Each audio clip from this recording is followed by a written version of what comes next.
तो आपण माने वीडियो सेव करबा पई चाहुछंती आपण जानि नाहंती किभଳି भाबरे सेव करा जाए तो कोन करिवे सर्वप्रथम कोन करिवे काइनमास्टर टी को ओपन करि नेबे न्यू प्रोजेक्ट ऊपर क्लिक करि नेबे क्रिएट ऊपर क्लिक करि नेबे तापरे एठी इमेज असेस्ट ऊपर क्लिक करि नेबे गोटे बैकग्राउंड नै जिवे तापरे क्रॉस ऊपर क्लिक करि नेबे एभଳି भाबरे तापरे ए टाइमलाइन ऊपर टच करि नेबे या को टाइमलाइन को बढ़े नेबे एभଳି भाबरे वीडियो जेते टाइम थिबो सेतिकी टाइम आपण टाइमलाइन को बढ़े नेबे एभଳି बैक करि नेबे लेयर को जिवे गोटे वीडियो नै जिवे मु गोटे वीडियो नै जाउछि ताकू कोन करिवे ना एडजस्ट करी एमती लगेई देबे भलो भाबरे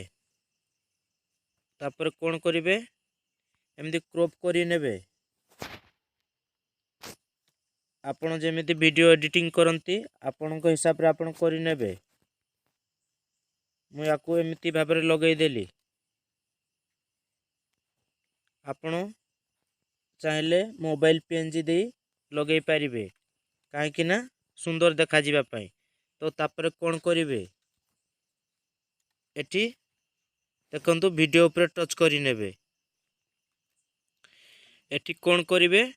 एठी देखंतु राइट साइड कॉर्नर रे एक तीर चिन्ह अछि या ऊपर क्लिक करि नेबे जदि आपणकर मोबाइल अपडेट अछि तो शेयर लेफ्ट साइड रे शेयर ऑप्शन बाहरी पड़िबो शेयर रे क्लिक करी मध्य आपण वीडियो सेव करि पारिबे तो मु राइट साइड कॉर्नर ऊपर क्लिक करि नउछि एठी कोन करिवे आपण वीडियो रेजोल्यूशन रखि नेबे मु 1080p कर दउछि तापरे कोन करबी आपण भी याकू बढ़ाई पारिबे कमाई पारिबे तापरे मु सेव करि नउछि एभଳି भाबरे आपण वीडियो को सेव करि पारिबे। तो दर्शक बंधु वीडियोटी भलो लागिथिले लाइक करिवे शेयर करि नेबे एवं सब्सक्राइब करि देबे।